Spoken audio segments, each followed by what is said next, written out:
ব্যানার্জির ভাইপো তথা অভিষেক বাবু এসে আমার সিকিউরিটি নিয়ে কটা কথা বলেছে, আগে তার জবাবটা দেওয়া দরকার আছে না নাই? এতটুকু মনে রাখবেন, আপনাদের এই নওশাদ ভাই তার বীরত্ব গদি ছেড়ে রাজনীতির ময়দানে এসেছে, তো সহজেই অফসাইডে কাউকে আমি গোলও করতে দেব না। আজকে আমার 8টা প্রোগ্রাম আছে, এটা মানে 4 নম্বর চলছে, 5 নম্বর। আপনি বলুন তাহলে আমার স্ট্রেংথ কত, স্টামিনা কত আছে? যদি 20,000 করে হতো কত হতো? 1.5 লাখ, কম করে 1,60,000। কিন্তু সেটা ছেড়ে আমি অন্য রাস্তায় এসেছি, নোংরামি বন্ধ করার জন্য, চাল চুরি বন্ধ করার জন্য, রেশন চুরি বন্ধ করার জন্য, রেশনে প্লাস্টিকের চাল ভরে দিচ্ছে সেটা বন্ধ করার জন্য এসেছি। বাচ্চাদের মিড ডে মিল চুরি হয়ে যাচ্ছে, 84 স্কুলের স্কুল ড্রেস চুরি হয়ে যাচ্ছে, খাতা চুরি হয়ে যাচ্ছে, বই চুরি হয়ে যাচ্ছে, সব চুরি এরা করে নিচ্ছে চুরিকে বন্ধ করার জন্য। তাই বন্ধুগণ, স্লোগানিং পড়ে দেবেন। ভাই স্লোগানিং পড়ে দেবেন। কি বলছে এগুলো শুনে নিন আগে। উনি বললেন যে আমি নাকি, আস্তে ভাই আমার, আস্তে আস্তে। উনি বললেন আমি কি অমিত শাহজির দেওয়া সিকিউরিটি নিয়ে ঘুরছি, যদি সাহস থাকে ছেড়ে দিন, রাজ্য সরকার তাহলে দেবে। এটা বলেছে তো, শুনে জানটা একদম ঠান্ডা হয়ে গেল, তাই না? কত তার মানসিকতার কথা বলেছে। এই ধরনের রাজনীতিবিদ হওয়া দরকার, তাই না? আমিও চাই এই ধরনের পরিণত পরিপক্ক রাজনীতিবিদ পশ্চিমবাংলায় বেশি বেশি আসুক। কিন্তু অভিষেক বাবু জানা নাই, অলরেডি নওশাদ সিদ্দিকী তিনবার তার পিসিমণি তথা রাজ্যের স্বরাষ্ট্রমন্ত্রী, মুখ্যমন্ত্রীকে তার নিরাপত্তার জন্য 3বার চিঠি করেছে, নিরাপত্তা রক্ষী দেয়নি। তারপরে আমি অমিত শাহজিকে চিঠি করলাম যে পশ্চিমবাংলায় বিরোধী দলের যারা বিধায়ক আছে সবাইকে আপনি সিকিউরিটি দিয়ে রেখেছেন, আমিও তো বিরোধী দলের বিধায়ক, আমি কি দোষ করলাম? আমার উপর এই ধরনের প্রাণঘাতী হামলা চলছে, আমাকে নিরাপত্তা রক্ষী দেওয়া হোক। তাও অমিত শাহ আমার কথাই সাড়া দিল না। যাহাই দিদি তাহাই দাদা। পিছিয়ে বর্গের কথা বলছি, পিছিয়ে বর্গের দলিত, আদিবাসী, হিন্দু, মুসলমানের অধিকারের কথা বলছি। স্বাভাবিকভাবে অমিত শাহজি হোক আর মোদিজি হোক আর মমতা দিদি হোক, সবার তো মুখটা একটু আমার প্রতি গুমড়ে থাকবে, এটা স্বাভাবিক। তারা আমাকে দিল না। অমিত শাহজিকে চিঠি করলাম, দিল না। মমতা ব্যানার্জিকে 3বার চিঠি করেছি, দেয়নি। তারপরে আমি স্পিকার স্যারকে চিঠি করলাম, আমি যার কাস্টেডিয়ান, আমি যার আন্ডারে আছি, যিনি আমার কাস্টেডিয়ান, তাকে বললাম যে ন্যূনতম বিধায়ক হলে যেই সিকিউরিটিটা পাওয়া যায় সেটা অন্তত আমাকে দেওয়া হোক। তাও মমতা ব্যানার্জি, এই অভিষেক ব্যানার্জির পিসিমণি, আপনাদের জানিয়ে রাখি, মিষ্টি মিষ্টি কথা বলে সরল ধর্মপ্রাণ মুসলমান দলিত আদিবাসীর কাছ থেকে দীর্ঘদিন এরা ভোট লুট করেছে। নওশাদ মার্কেটে আসার পরে এদের ভোট লুট বন্ধ হয়ে যাচ্ছে, এদের এই জন্য তারা চাপে পড়ে যাচ্ছে। নওশাদের বক্তব্য, ক্যাপটিভ ভোট ব্যাংক হিসাবে থাকবেন না, ক্যাপটিভ ভোট ব্যাংক হিসাবে থাকবেন না। আপনার অধিকারের নিরিখে ভোট চান। আপনি দলিত, আপনি আদিবাসী, আপনি হিন্দু, আপনি মুসলমান, আপনি ওবিসি, আপনি খ্রিস্টান, আপনি ছাত্র, আপনি যুবক, আপনি কৃষক, আপনি শ্রমিক, আপনি সরকারি কর্মচারী, আপনি প্যারা টিচার, আপনার যে সংবিধান প্রদত্ত অধিকার আছে সেইগুলো চান, তার জন্য আওয়াজ তুলুন। বারবার কথা বলেছি। তাই আমার সাথে যুক্তি তর্কে পেরে উঠতে পারছে না বলে আমার সম্পর্কে মিথ্যাচার করছে। কিন্তু মিথ্যাচারেরটা, ধপের চপটা আমার দেগঙ্গার ভাইরা মায়েরা খাবে কি মনে হয়? এই অভিষেক বাবু ঢপের চপ আমরা খাবো? তারপর আমি জবাব দিয়ে যাচ্ছি। আমি 3বার মমতা ব্যানার্জিকে চিঠি করেছি, একবার স্পিকার স্যার আর একবার স্বরাষ্ট্র সেন্ট্রাল হোম মিনিস্ট্রিকে করেছি। কেউ আমার ডাকে সাড়া দেয়নি। কিন্তু আমি তো চুপ থাকার ছেলে নয়। সোজা আঙুলে না ঘি উঠলে কি করতে হয় আঙুল? আমি সেই ছেলে, পেনের খোঁচা দিতে একটু বেশি পছন্দ করি। আস্তে আস্তে তো আমাকে 2টো বোন 2টো পেনও গিফট করেছে। দেখো সব ছেড়ে এসেছি, পেন আমি ছাড়িনি, আমি পকেটে ভরে নিয়েছি। বুঝতে পেরেছো? আমি এই ছেলে তো 5 টাকার পেনের খোঁচা খুব ভালো লাগে আমাকে দিতে। আমি 5 টাকার পেনের খোঁচায় আইনি লড়াইয়ে গেলাম, কলকাতা হাইকোর্টে গেলাম। আমি যত কটা চিঠি যেখানে যেখানে করেছি সেখানে সেখানে দিয়ে দিলাম। দিয়ে দেওয়ার পরে কলকাতা হাইকোর্ট সিআইএসএফকে নির্দেশ দিল, ইমিডিয়েট একটা টাইম বাউন্ড করে দিল। এর মধ্যে নওশাদ সিদ্দিকীর কি থ্রেড আছে, থ্রেডের বিশেষে একে নিরাপত্তা রক্ষী দেওয়া হোক। এবার বলুন, আমি অপরাধ করেছি না আমি নাই পথে আমার অধিকার আমি বুঝে নিয়েছি? এই বলুন, আমি লড়াই করে আমি আমার অধিকার বুঝে নেব না? তো এই অধিকার বুঝে নিয়েতে অনেকের অসুবিধা হচ্ছে। কি বলছে যে রাজ্য অমিত শাহর পুলিশ ছেড়ে দিক, আমরা দিয়ে দেবো। আমি তাহলে একটু জানতে চাই অভিষেক বাবুকে, যে অভিষেক বাবু আপনি যখন দিল্লি এয়ারপোর্টে নামেন, সিআইএসএফ আপনাকে স্কট করে মেন দরজা অবধি ছেড়ে দেয়, সেটাও সিআইএসএফ, এরাও সিআইএসএফ। ও আপনাকে এয়ারপোর্ট থেকে ফ্লাইট থেকে মেন গেট পর্যন্ত অমিত শাহ পুলিশ ছেড়ে দিলে কোনো অসুবিধা হয় না। আর নওশাদ সিদ্দিকী মামলা করে সিআইএসএফ নিলে আপনারা তো বুক ফাটে কেন? জানবো না আমরা? অ্যাকচুয়ালি অভিষেক বাবুর বুক ফাটেনি, এখানে যিনি আছেন তিনার হয়ে একটু ওকালতি উনি করেছেন। এই জন্যই যে দেখছে দেগঙ্গা বেরিয়ে গিয়েছে হাত থেকে, যদি একটু মানুষকে ভুল বুঝিয়ে কিছু ভোট ফিরিয়ে আনতে পারি, অতটি সহজ নয়। এটা 2021 নয়, এটা 2026। 2021-এ অনেক কটা ইকুয়েশন ছিল, তখন সিংহ চিহ্ন দাঁড় করিয়ে দিয়ে কনফিউজ ক্রিয়েট করে দিয়েছিল। ওই জন্য আমরা এই সিটটাতে লস করেছিলাম, অস্বীকার করার জায়গা নয়।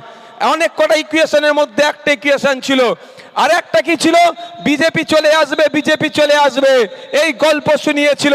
এই নির্বাচনে আর বাইনারি তৈরি করতে পারছে না। আর এবারে একটা বড় বৈশিষ্ট্য আছে, একজন বর্ষিয়ান নেতাকে আমরা প্রার্থী করেছি। গতবারেরটাও ভালো ছিল, কিন্তু এটা বর্ষিয়ান একজন পরিপক্ক রাজনীতিবিদ। কোথায় কোথায় কোন সুইচে কি কাজ করতে হবে, কোন কাঁটা কিভাবে তুলতে হবে, কোন নেট কোন কাঁচিতে কাটতে হবে, কোন জায়গায় লিকোপ্লাস দিতে হবে, সব ভালো করে জেনে বসে আছে। সুতরাং আর ঘোগ নাই, সেই জন্য আপনাদেরকে একটু ভুল বুঝাতে চাইছে। আমি আপনাদের বলি, আপনাদের জেনে রাখা দরকার। আমার জানার মধ্যে যদি ভুল হয়, আশা করছি অভিষেক বাবু পরের বক্তব্যে আমার ভুলটা শুধরে দেবে। এডুকেশন হ্যাজ নো এন্ড, শিক্ষার কোনো শেষ নাই। আমার জানার গাড়িতে ভুল থাকতে পারে, যদি থাকে অভিষেক বাবু পরের বক্তব্যে কি করবে, আমার ভুলটা শুধরে দেবে। কি, দিল্লি এয়ারপোর্ট থেকে বার হলেন, পার্লামেন্ট গেলেন, আপনার বাসভবনে গেলেন, আপনার নিরাপত্তাটা কে দেয়? বাংলার police, West Bengal police, Calcutta police, না ব্যারাকপুর কমিশনারেটের পুলিশ দেয়? কে দেয়? দিল্লি পুলিশ দেয়। দিল্লি পুলিশ কার আন্ডারে? সিআইএসএফ যার আন্ডারে, দিল্লি পুলিশ তার আন্ডারের, তথা অমিত শাহজির আন্ডারে। দিল্লিতে গিয়ে আপনি দিল্লি পুলিশের নিরাপত্তা নেবেন, তখন কোনো অসুবিধা নাই, তখন খুব ভালো লাগে। আর নওশাদ সিদ্দিকীর ওপরে প্রাণঘাতী হামলা আপনারা চালাচ্ছেন, তাহলে সেখানে নওশাদ সিদ্দিকী আর লড়াই করে, আইনি লড়াই করে নিরাপত্তা রক্ষী দিলে এত কেন অসুবিধা হয় আপনাদের? এই প্রশ্ন করবেন না? তাহলে ক্লিয়ার মেসেজ ক্লিয়ার তো? তাহলে কেউ যদি বলে অমিত শাহজির পুলিশ ছেড়ে দিতে, বা কেন অমিত শাহজির পুলিশ নিয়ে ঘুরছে, উত্তর দিতে পারবেন? এরপরে একটা প্রশ্ন থাকছে, উনি বলেছেন অমিত শাহজির পুলিশ কি ছেড়ে দেওয়ার কথা। হ্যাঁ, আমি অমিত শাহজির পুলিশ তো নয়, এটা দেশের পুলিশ। কি, এটা দেশের পুলিশ, দেশের ফোর্স, সেন্ট্রাল রিজার্ভ আর্মস ফোর্সেসের মধ্যে এর একজন। তাই এটা দেশের ফোর্স। তারপরেও বলছি, আপনি বলুন, আর এরপর থেকে যখন দিল্লি যাবেন, এয়ারপোর্টে ফ্লাইট থেকে নেবে, পার্লামেন্ট হাউস বলুন আর আপনার বাসভবন বলুন, বা আপনি যেখানে থাকেন সেইখান পর্যন্ত আপনি কথা দেন দিল্লি পুলিশকে নেবেন না। আমিও কথা দিচ্ছি, বিনা সিকিউরিটিতে আমিও ঘুরবো। কি বলছি বুঝে আসছে? উনি দিল্লিতে গিয়ে অমিত শাহর পুলিশ নেবে, সেখানে অসুবিধা নাই। আর নওশাদ এখানে মামলা করে দেশের পুলিশ নেবে, ওনার ওই জন্য বুক ফেটে যায়। কি বলছি বুঝে আসছে? এগুলো আপনাকে মাইন্ডকে ডাইভার্ট করতে চাইছে। আমরা মাইন্ড সেট আপ করে নিয়েছি তো। ইভিএম মেশিনের ক নম্বরে? আবার দেখান তো আপনারা, দুটো হাত তুলে 7 নম্বর কেমন করে? 7 নম্বর তো মা, ইভিএম মেশিনের মাইন্ড সেট আপ হয়ে গেছে। এতটাও বলে যাচ্ছি, গুন্ডা মস্তান লাগিয়ে ভাবছে ভোট লুট করবে না, ও দিন গুজার গিয়া, ও দিন গুজার গিয়া। একটা ভোট চুরি হবে না। আর যে ভোট চুরি করতে আসবে, গণতান্ত্রিক প্রক্রিয়ায় তার চুরিটা বন্ধ আমরা করব। আমি শুনছিলাম, সত্য মিথ্যা জানি না, ফেসবুকে একটা পোস্ট দেখেছি, পোস্টটা নিয়ে আলোচনা করব। আমি কিন্তু তথ্য ছাড়া কথা বলি না, আপনারা জানেন। ঝোঁকে এসে গেল বলে বলছি, আপনারা যদি বলতে বলেন বলবো, এটা আমার দোষ নয়, দোষ হলে আপনাদের হবে। একজন ফেসবুকে লিখেছে, 16 কোটি টাকা দিয়ে যিনি প্রার্থী হন তিনি ভোটে জিতলে কিভাবে শোষণ করবে। বুঝে আসছে কার কথা বলছে? তাহলে উনি যদি 16 কোটি টাকা শুধু প্রার্থী হওয়ার জন্য দেন, জিতার জন্য আরো 16 কোটি টাকা খরচ করবে নিশ্চিতভাবে। 32 কোটি টাকা যদি খরচ করে, 10 টাইমস যদি লাভ করে 320 কোটি টাকা তুলবে। ব্যবসায়ী, ব্যবসায়ী তো নাকি ভাই? এবার কেমন বৈধ ব্যবসা অবৈধ ব্যবসা আমি জানি না ভাই, ও আইন জানে, কিন্তু ব্যবসায়ী তো। 10 টাইমস যদি লাভ তৈরি করতে চায়, 320 কোটি টাকা কোথা থেকে আসবে বলুন? আপনার আমার কাছ থেকে তুলবে। কিভাবে তুলবে? আপনার এলাকার ঢালাই রাস্তা 8 ফুটের 6 ফুট করে দেবে, বালি পাথর সিমেন্ট ভাগ কমিয়ে দেবে, আর 6 ইঞ্চি গেজ 4 ইঞ্চি গেজ করে দেবে। ক্ষতি আপনার হবে। তাই আপনাদের বলবো, বাড়ি দেওয়ার লোভ দেখাবে, যা দেবে টাকা পয়সা জামা কাপড় যা দেবে সব নিয়ে নেবেন, নিয়ে নেন, ছাড়বেন না। মাথায় থাকবে, ছাড়াছাড়ির কোনো জায়গা নাই। যা পাবেন সব নিয়ে নেবেন। ভোটটা ইভিএম মেশিনের 29 তারিখ সকালে যে চুপচাপ খামে ছাপ দিয়ে দেবেন। শুধু এটা নয়, লোক এখন ওনাকে ভাড়া করতে হচ্ছে। আমার কাছে খবর আছে 500 টাকায় আর কেউ ভাড়া কাটতে চাইছে না। তা আপনাদেরও বলছি, যদি 1000 টাকার অফার আসে ছাড়বেন না, চক্কর মেরে দেবেন ভোটটা। আরে আমি আমার কথা বলছি, ভাঙড়ের কথা, ভাঙড়ের কথা। ও আমার ছেলেদের মানে শুভাকাঙ্ক্ষী নিয়ে গেছে, অমুক সাহেবের বক্তব্য চলছে, আস্তে আস্তে বাবু বসো, অমুক সাহেবের বক্তব্য চলছে, ও মোবাইলের ডিসপ্লে খুলে অন্যকে ভিডিও দেখাচ্ছে, তার ডিপিতে আমার ছবি লাগানো আছে। ওই বলেছি ছাড়বে না। 300 টাকা যদি রোজের বদলে 500 টাকা পাও 2 ঘন্টার জন্য, কেন ছাড়বে? আমি বলছি অফার গ্রহণ করে নাও, ভোটটা কিন্তু আমাকে দিতে হবে খাম চিহ্নকে। তাই বন্ধুগণ, আমি আপনাদের বলবো একটা কথা, যে আগামী 5 বছর দেগঙ্গার ভালো থাকা শুধু নয়, রাজ্যের মানুষের হয়ে লড়াই করার জন্য, নওশাদ সিদ্দিকীর পাশে সাথ দেওয়ার জন্য, নওশাদ সিদ্দিকীর সুরে সুর মিলিয়ে আইনের সবার মধ্যে গিয়ে শিক্ষা, স্বাস্থ্য, কর্মসংস্থান সহ যে বিলগুলো নিয়ে আসছে, মানুষের বিপক্ষে যাচ্ছে। যেমন আপনার ওয়াকফ সংশোধনী আইন থেকে শুরু করে বিভিন্ন আইন, ফরেস্ট রাইট অ্যাক্টকে অ্যামেন্ডমেন্ট করে যেভাবে মানুষের অধিকার কেড়ে নিচ্ছে, তার বিরুদ্ধে লড়াই করার জন্য আমার পাশে একজনকে সাথে দেবেন তো নাকি? দেবেন তো নাকি? আগের দিনে হিসাব দিয়েছিলাম 1 লাখ পার। আমি এটা বলবো না এখানে ভিড়টা। আমি আজকে দেগঙ্গা থেকে, দেগঙ্গার ও মাথা থেকে বেড়াচা শুরু করলাম। কোথা থেকে?